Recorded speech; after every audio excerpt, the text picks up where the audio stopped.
Hello everyone, अस्सलाम वालेकुम। कैसे हैं आप सब। अब बहुत सारे लोग कह रहे हैं कि ओप्पो ने पिछला जो स्मार्टफोन था ना, ओप्पो A3X, उसी को रीब्रांड करके यानी कि उसका सिर्फ नाम तब्दील किया है और ओप्पो A5X करके लॉन्च कर दिया है।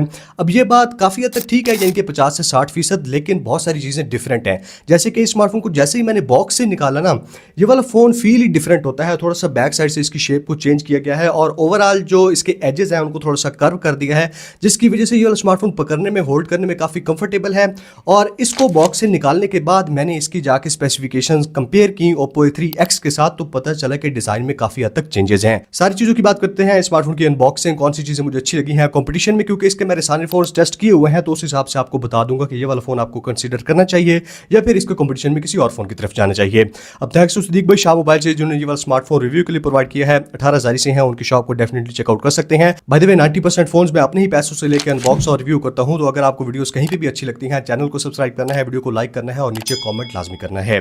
Thank you so much. अब पहले आपको बता देता हूं कि ओप्पो A3X से ओप्पो A5X में कौन कौन सी चीजें अपग्रेड की गई हैं, चेंज की गई हैं। एक से दो डाउनग्रेड्स भी देखने को मिलते हैं, उनकी भी बात करते हैं। पहले नंबर पे तो इस स्मार्टफोन की जो IP रेटिंग है, ये IP65 रेटिंग के साथ आता है। डस्ट एंड वाटर रेजिस्टेंस की बात कर रहा हूं, यानी कि धूल मिट्टी वगैरह से आपको जरा भी टेंशन नहीं होगी। अगर पानी वगैरह भी चला जाता है, बारिश में लेके निकलते हैं, तो ये वाला स्मार्टफोन किसी हद तक सर्वाइव कर जाएगा। अब पिछला जो फोन था उसमें IP54 की रेटिंग थी, तो उस हिसाब से ये काफी बड़ी इंप्रूवमेंट है। और स्पेशली हाथ में होल्ड करने से ही पता चलता है कि इस स्मार्टफोन को थोड़ा सा स्टडी, थोड़ा सा ज्यादा सॉलिड करके, कंडेंस करके बिल्ड किया गया है, यानी कि ये वाला फोन पिछले फोन से ज्यादा सॉलिड फील होता है। अब यहाँ पे by the way military grade की शॉक रेजिस्टेंस भी देखने को मिल जाती है। दूसरी जो अपग्रेड है ना, वो है बैटरी में। पिछली बार 5100 mAh की बैटरी थी, यहाँ पे 6000 mAh की बैटरी है, जिसकी वजह से ये वाला स्मार्टफोन पहले से थोड़ा सा मोटा भी है। वो तकरीबन 8.1 मिलीमीटर की थिकनेस के साथ आता था, ये 8.3 मिलीमीटर की थिकनेस के साथ आता है और 193 ग्राम के आसपास वेट है। लेकिन ये चीज मुझे अच्छी लगी है कि बैटरी को बढ़ाया गया है। तीसरी चीज जो है ना, बैक साइड पे जो ओप्पो A3X था उसमें 8 मेगापिक्सल का कैमरा था, यहाँ पे 32 मेगापिक्सल का कैमरा है। अब बाय डिफॉल्ट ये वाला कैमरा भी 8 मेगापिक्सल की ही फोटोज लेता है, लेकिन अगर आप चाहें कैमरा के मोड्स में आके ना, हाई रेज वाला मोड मिल जाता है, उसको क्लिक करके आप 32 मेगापिक्सल की फोटोज यहां से ले सकते हैं।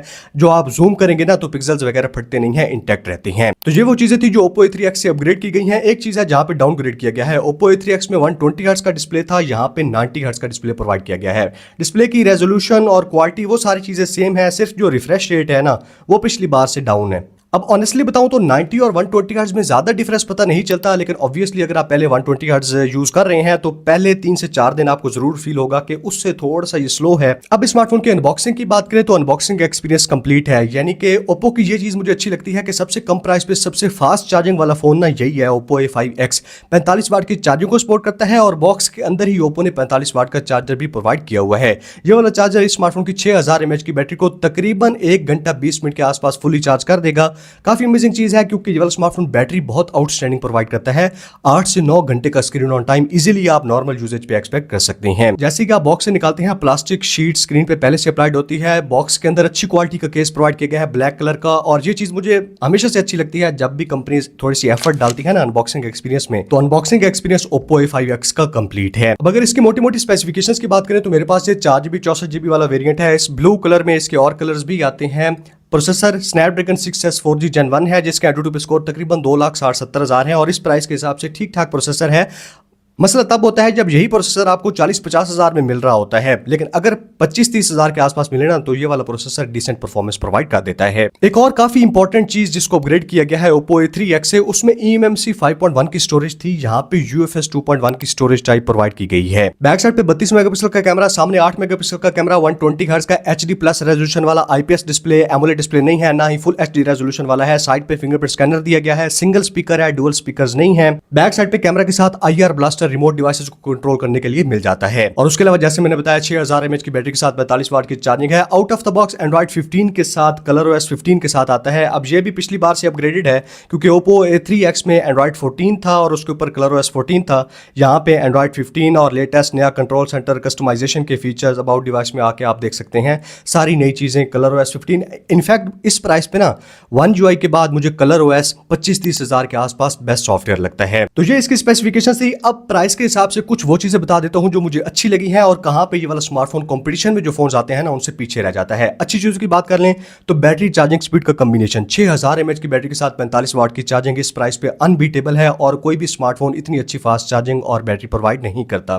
दूसरे नंबर पे डिजाइन, एक तो मोबाइल फोन दिखने में काफी खूबसूरत है, दूसरा जो डिजाइन के फीचर्स जैसे मैंने बताया है ना कि ये वाला स्मार्टफोन गिर भी जाता है तो काफी सॉलिड तरीके से बिल्ड किया गया है, मोबाइल फोन को कुछ नहीं होगा। IP65 की रेटिंग है जो कि तकरीबन 40,000 के फोन्स भी बहुत कम प्रोवाइड कर रहे होते हैं, ये आपको 30,000 के आसपास या उससे नीचे प्रोवाइड कर देता है। नेक्स्ट जो कैमरास की भी ओवरऑल परफॉर्मेंस है ना, लो लाइट की बात नहीं कर रहा, अंदर बात नहीं कर रहा, जब आप बाहर जाके पिक्चर्स वगैरह लेते हैं तो ये वाला स्मार्टफोन डिसेंट रिजल्ट्स प्रोवाइड कर देता है। आप पिक्चर क्लिक करेंगे 1 से 2 सेकंड लेता है और ऑप्टिमाइज करता है चीजों को, कलर्स को, स्किन टोन्स को बैलेंस करता है। 1 से 2 सेकंड आपने देने हैं क्लिक करने के बाद, ये पिक्चर को ऑप्टिमाइज करके ना स्किन टोन्स भी रिस्टोर कर देता है, डायनेमिक रेंज भी आ जाती है।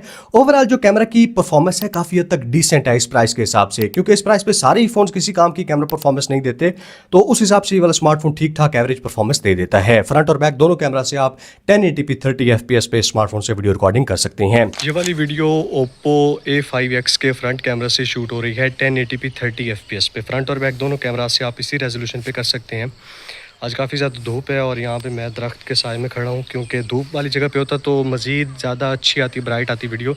लेकिन माइक्रोफोन का पिकअप कैसा है और चीज़ों को किस तरह से बैलेंस कर रहा है, थोड़ा सा आपको आइडिया हो जाएगा। अनबॉक्सिंग की वीडियो है तो ज़्यादा कैमरा की बहुत चीज़ें मैंने ऐड नहीं की, लेकिन थोड़ा सा आइडिया देने के लिए कैमरा के कुछ सैंपल्स और वीडियो की ये वाला जो टेस्ट है ना वो इंक्लूड कर रहा हूँ। उसके अलावा जो चीज़ मुझे इसकी अच्छी लगी है वो है performance. Snapdragon 6S 4G Gen 1 no doubt Snapdragon 662 का रीब्रांडेड वर्जन है, लेकिन इस प्राइस के हिसाब से ना 25-30 हज़ार के आसपास ये वाला प्रोसेसर डिसेंट परफॉर्मेंस लेके आता है। चाहे आप गेमिंग वगैरह करना चाहें, normal day to day usages में सोशल मीडिया की ऐप स्क्रॉल करनी है, कॉलिंग मैसेजिंग करनी है, फोटोज एडिटिंग, ये वाली छोटे मोटे जो यूजेज होता है ना वहाँ पे तो बिल्कुल लैग नहीं करता। लेकिन अगर आप थोड़ा सा ज़्यादा लोड डालते हैं, वाईफाई, हॉटस्पॉट, डाटा, सारी चीज़ें ऑन कर देते हैं, उसके बाद यूज़ करते हैं, तो थोड़े बहुत लैग्स आपको डेफिनेटली देखने को मिलेंगे। इस प्राइस का स्मार्टफोन है, लेकिन ओवरऑल जो परफॉर्मेंस है ना वो काफ़ी हद तक डिसेंट है।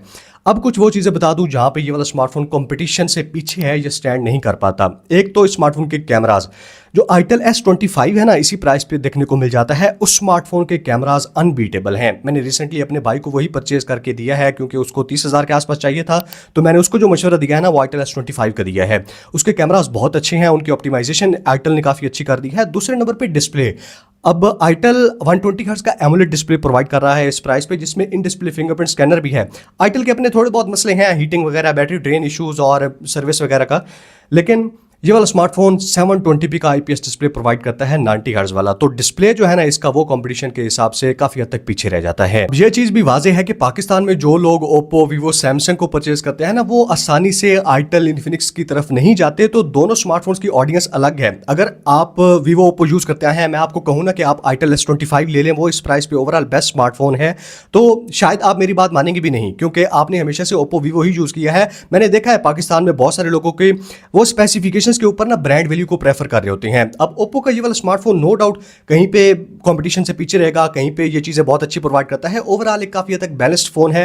2 से 3 चीजें ऐसी हैं जिन पे जरा भी कंप्रोमाइज नहीं किया जा सकता, जैसे कि डिस्प्ले इसका जो है वो कंपटीशन से पीछे है, जो इसका कैमरा है वो इतने अच्छे नहीं है। ओप्पो का ये वाला फोन जहां पे कंपटीशन से आगे है ना वो है इसके AI के फीचर्स। अगर आप कोई भी फोटो क्लिक करते हैं, एडिटर में आते हैं ना, गैलरी में, तो AI एडिटर मिल जाता है जहां पे आपको काफी सारे ऑप्शंस मिलते हैं। इनहैंस क्लैरिटी है, AI इरेजर है, अनब्लर है, AI रिकम्पोज है। तो अगर आपकी पिक्चर्स वगैरह जरा सी बुरी आई भी हैं तो AI फीचर्स की वजह से ना इस स्मार्टफोन के आप सारी पिक्चर्स को बहुत अच्छी तरीके से कस्टमाइज और एडिट कर सकते हैं।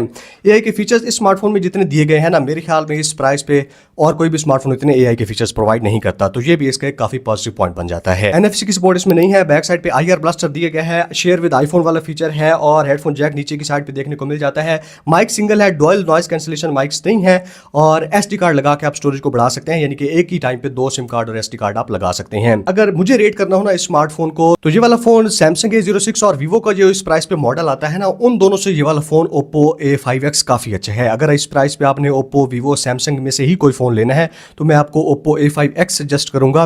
लेकिन अगर आप चाइनीज दूसरे जो ब्रांड्स हैं, इन्फिनिक्स, टेक्नो, आइटल, उनकी तरफ जा सकते हैं, तो उस सूरत में जो मोबाइल है ना आइटल S25 वो ज्यादा बेस्ट फोन है, लेकिन ये जरूर है कि उसकी परफॉर्मेंस इससे पीछे है। वहां पे by the way RAM ROM 6GB 128GB मिल जाती है, तो उस चीज को अपने माइंड में रखना है। मजीद कोई क्वेश्चन हो इस स्मार्टफोन के बारे में तो कॉमेंट्स में पूछ सकते हैं।